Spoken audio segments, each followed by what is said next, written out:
about this latest video.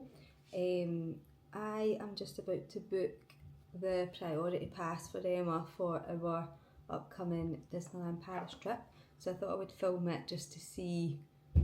I don't know if it's changed recently since we last went. We've not been for a year and a half because we were at Walt Disney World last year. So I do think there's been some changes to it from what I've heard. So I'm just going to film the process so that other people know what to look out for. So you do request the priority card up to a month before your trip for Disneyland Paris. So if you know us or you have watched our previous videos, you'll know our daughter is autistic, she's non-verbal, so we really rely on this card really for her to cope on the trip. In Florida was the DAS pass, which we did get used to eventually, but it was a little trickier than the one in Paris.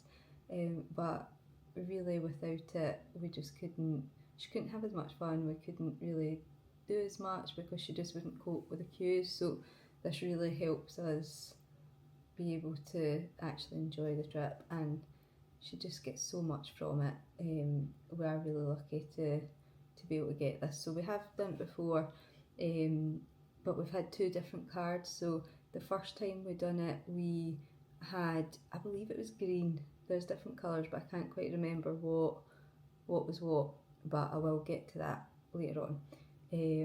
So the first time we went, I think it was green, and we went to the exit of the ride and you got straight on. And then the last time we went, I think it was orange, and it took you into the fast pass queue instead. So I mean, either worked, to be honest. I think it was a little trickier last time because Emma knew the way she went the first time was to the exit, so she kept thinking we were taking her away from the ride to go into the priority queue, but once she got the hang of it, it was fine. So yeah, I'm not sure what one we'll get. It must have been based on the answers that we gave. It does have a question about using a wheelchair.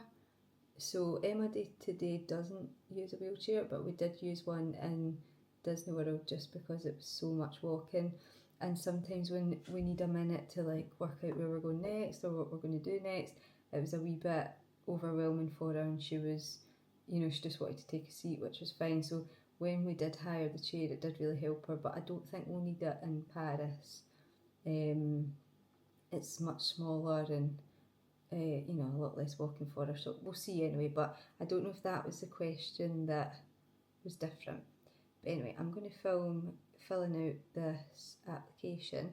So you just fill it out online, and then if you're staying at a Disney hotel, then you can just pick it up when you check in. So when we went to Disneyland Paris the first time, in fact the first twice, we stayed at the Explorers Hotel. So it's a partner hotel, but it's off-site, so we had to go into the park to pick up our tickets, which is absolutely fine. Like, it was still really good, once we got the pass, that was us. We were sorted for the sort of queues at the ride, but the only downside with that is you have to queue in the park, obviously, to get that pass, and it can be busy at certain times depending what time you get there. And also you can't, when you have this pass, you can get into a different queue to come actually into the park, which again, depending on the time, can be really quite long. So the last time we went, we stayed on site at Shein, and you can pick up your priority pass in the hotel, which was great because we just had it and could go straight to the park, and no sort of waiting about. There was no queue at the hotel.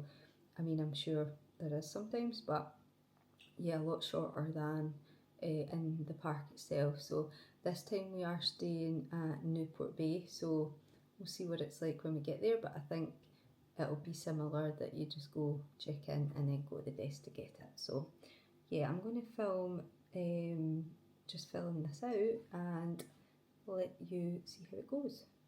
So it takes you on to, if you just go on to disneylandparis.com, and then you're going to priority card request. So it does tell you you can apply up to a month before you go, and then it kind of goes through, you know, the documents that you need, the dates, different things here, which is fine. So next, select country. So yeah, it does have a list of like documents for each country of what's accepted. So we have a few of those, but last time we went, I think we took a couple of, you know, things to show them, but they actually only took one. So yeah, we have one of these, and then the date of our visit, we are going a week on Wednesday. I'm so excited. And yeah, this is where it starts to sort of ask the questions. So do you need use of a wheelchair? I'm going to say no, because that is one thing she doesn't for walking, you know, short distances and things. So I think it's not really needed for this. Will you be accompanied at all times? Yes. Are you able to quickly get in or out of attraction such as a train, boat, or either unaided or with the help of one of your companions? So yes, with our help. In the event of an evacuation from an attraction, are you able to descend a ladder or flight of steps and walk along dark narrow paths or corridors, either unaided or with the help of your companion? I mean, she would hate it, but yes, that's fine. And just ask you to fill in name and upload a photo. So it's good to have one sort of saved, ready to go before you do it. Let's see, that's her little face. So yeah, just they do like need to see that it is the person, but it doesn't need to be proper like passport style or anything. So and trying to get Emma to like sit still for a minute to get a photo straight on is pretty difficult, but this one's cute, so this can be her pass photo this time. Not sure why that circle's there. Hopefully it's because it's complete. And then yeah, email address. So yeah, then it just sort of seems to list. I thought it asked for proof, you know, now, but it doesn't seem to. It must be you just take it with you. So yeah, it just sort of lists the answers to your question. Then just yeah, confirm and submit your request. So then I'll submit. Mickey's wee face loading, and it's been received. So yeah, so it does let you know where you can collect your card, and it's got the accessibility guide there and the access maps, so it's quite good. So if I remember rightly, you get an email and you take that with you, and you take your documents, and yeah, that should be it. So fingers crossed it all goes well. Very excited about the trip, and having the card really does make such a difference for Emma. So yeah, I will let you know how it goes getting that pretty soon.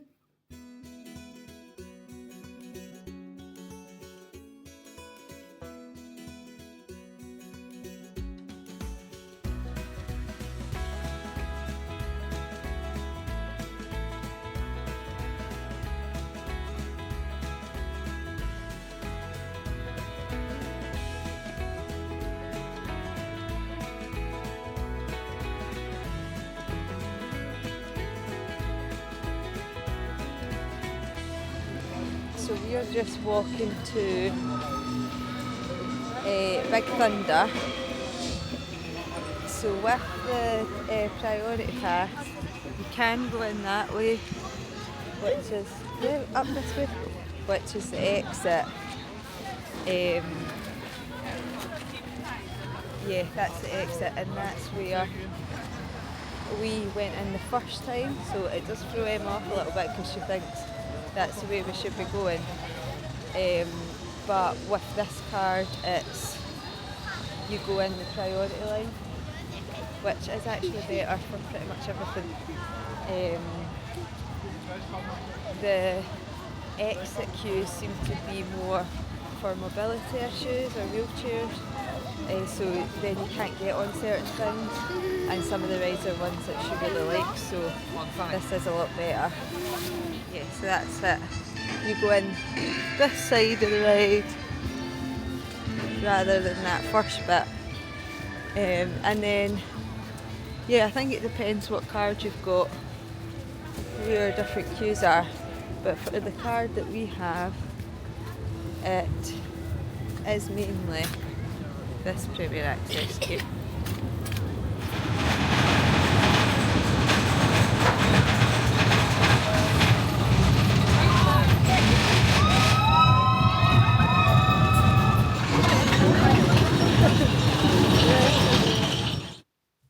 And just like that, we are back. We have been back a couple of weeks now, and if you've watched the vlogs, you'll see this bag. This was the prints that I got for Emma on my last night there, and I've still not done anything with them. Life is just busy when you get home, but I will. I definitely will. So yeah, the priority card, it worked so well. As you will have just seen, I applied for it online before we went.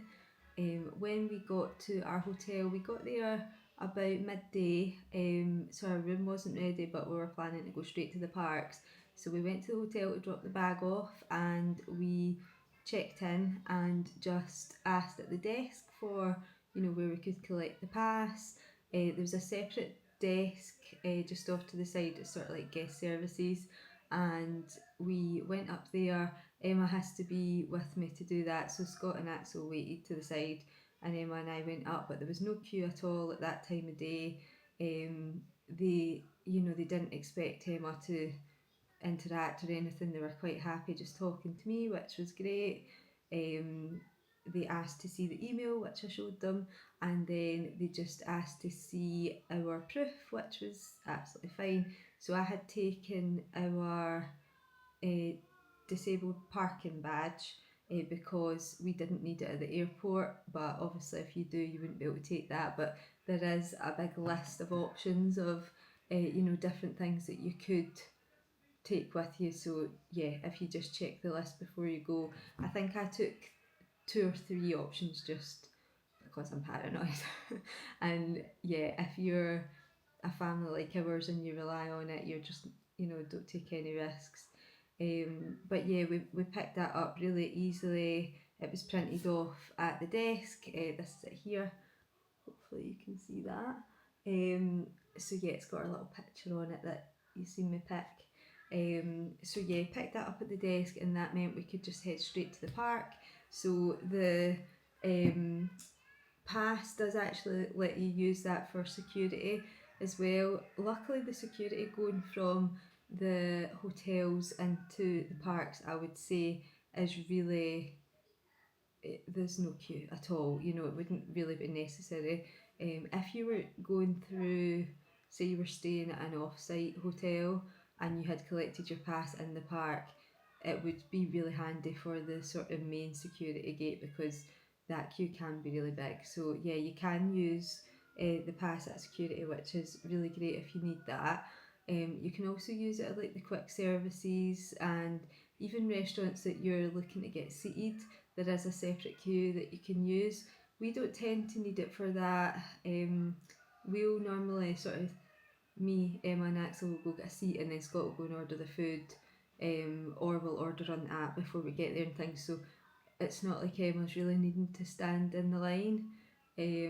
So yeah, we don't really use it for that, but everyone's different, circumstances are different, so you might find that really handy. The rides, so you can get the person who has the pass plus 4 guests for a ride. So that's obviously great for us. Like normally it's either us doing 2 and 2 depending on the ride. Axel's still too small for some of it and a bit scared for some of it. Or if it's like a family ride, that's great, we can all get on. So yeah, it's really handy, and you can also use it for experiences as well. So the fireworks and the parades, you can get the person who has the pass plus 2 for those things. So again, it's not something we use very often. We have at some point, I think we used it before we had Axel, so there was only the three of us, which is the max you can have. And I think we did actually use it for the fireworks once when Axel was still a baby, so it must be like under a certain age, doesn't count into that, because obviously it couldn't be left alone. So yeah, I'm sure we have used it a couple of times, but we're sort of past the point of waiting around for the fireworks. Like, Emma enjoys them when they're on. She really enjoys them actually. She, especially in Florida, that was the most I've seen her enjoy them. And I think it was because she had the wheelchair at that point and she could just sit and, you know, we weren't crowded. We had found a spot that was like kind of between two areas. We weren't actually in front of the castle, and it was so much more enjoyable for us.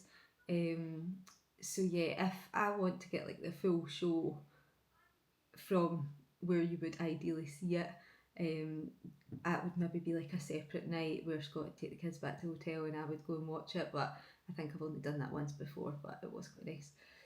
So yeah, we don't really use those areas. Axel's really interested in the parades, he loves them. So, but Emma doesn't really have that interest to stand and watch that. Like, she'd much rather be on the ride. So if there's a parade that we see in passing, we do all stand, or you know, Emma will take a seat and we'll watch it, which is nice, but we don't plan for that. It's just if we happen to pass it. And if we want to see the parade, which I like to do at least once on every trip, Axel and I will go away separately and Scott will take Emma on rides that Axel's too, you know, too small for. So it works really well for us. So yeah, the colour, there is the colour difference that I mentioned before. So we got the green colour, as you'll see in the corner, and that is if you don't have the mobility issues. I do have a couple of concerns about it. Only, you know, Emma doesn't have mobility issues in general, but she would struggle. See, if we had to have like an evacuation, it was like on like a ladder or something like that, like we would have to carry her, like she would panic with that. So it's not a mobility thing as such, it's more like an anxiety.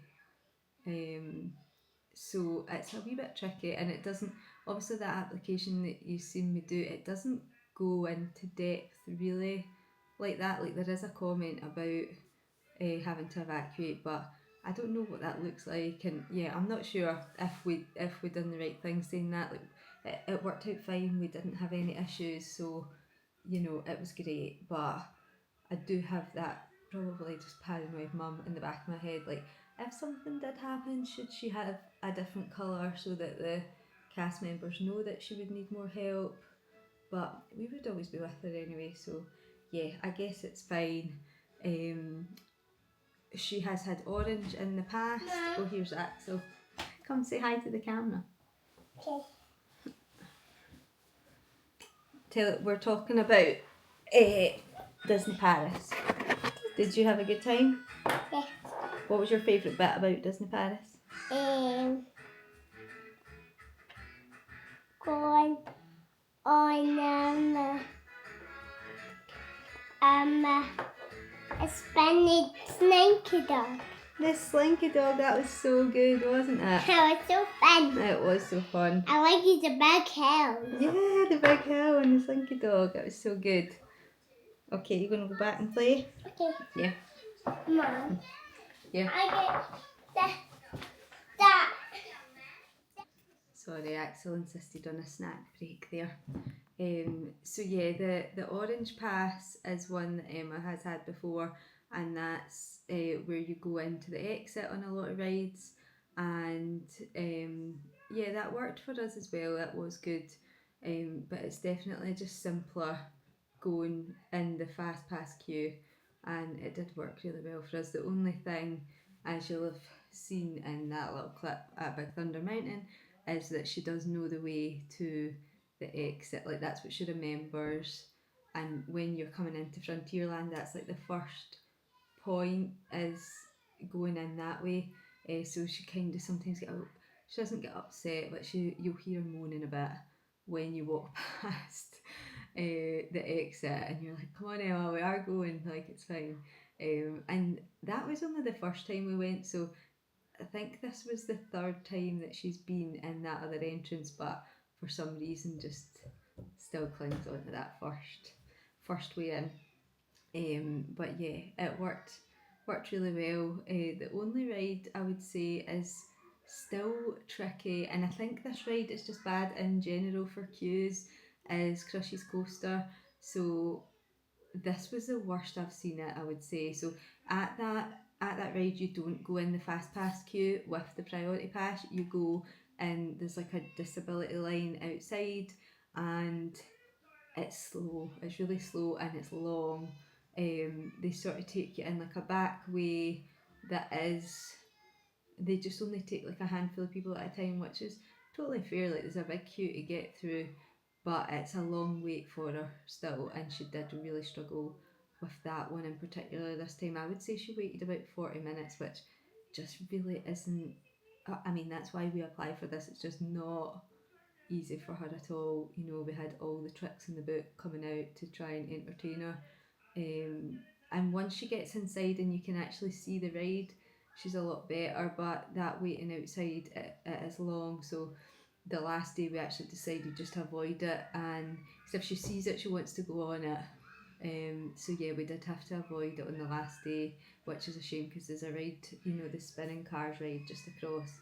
They both really like that, but it was just not worth going near it because then she would definitely be wanting to queue for Crushies. But it's a bit long, and I think I have heard in general that queue is hard anyway. And you know, for the general queue, there's not a lot to see, and it is quite long. So yeah, that's the only one that was still a bit tricky this time, but otherwise it was honestly so helpful. It just helps Emma so much. I don't think we could go to Disney in general or any theme park in general without it. I think this is the only way that it's accessible for her. It just, you know, minimises the wait, and that is just something that she struggles with so much. And you know, Disneyland Paris specifically, this pass is really good. So we were in Walt Disney World in October, and the DAS pass is great, and it's a very fair system. So you know, we were waiting for the same length of time as someone else would be waiting, which totally makes it fair. But you're just away from the ride, so you're not physically in the queue. You just book that on your app. You book your time. So we got in the swing of that, and it was great. But there are some things, you know, that just Emma, it's not accessible for Emma, so she cannot enjoy the character experiences. It's just she's not spending that time in those queues or those experiences. She's not spending the time, you know, watching the shows and things that other people might, because she just doesn't have the understanding to really want to or to enjoy those things. So yeah, she's not taking up space in them as it is, which means it sort of reduces the options for her. I mean, I'm not saying there's not enough to do, there's plenty for her to do in the parks, but yeah, I think I'm trying to say having this pass at Paris where you can just get on more rides, it's great for her. You know, it works really well, and we do feel so lucky to be able to go and to be able to get this, because it just makes it possible for us. I think if you're watching this, you probably have someone in your family or yourself who, you know, would benefit from a card like this. And I mean, these experiences for families like ours that are just, they can be hard, you know. It's a great experience, that's why we do it all the time. Like, we love it, and we love like theme parks and active holidays, and just it's so much fun for us. It's what really just suits our family. But without that card and without the sort of access provision that different theme parks give, it would just be so difficult for our family to enjoy it. So yeah, if you feel like your family would benefit from this, definitely just, you know, apply online before you go. Make sure you've got all your documentation, and yeah, make the most from it. Like, you can plan ahead so much, and it's you know, it's definitely a game changer. Could not do it without it. Yeah. So if you have watched this far, thank you so much for watching. I hope it's helped in some way to, you know, let you see what the process is like. So I'm obviously not an expert on this at all, but we have just had this really recent trip, and that was our sort of family's experience of applying for the priority pass at Disneyland Paris. So yeah, if you're getting ready to go yourself, have an amazing time. I'm so jealous. And yeah, I hope it works for you as well as it worked for us. If you have any questions, please feel free to leave them in the comments. And if you've watched this far, thank you for watching. Bye.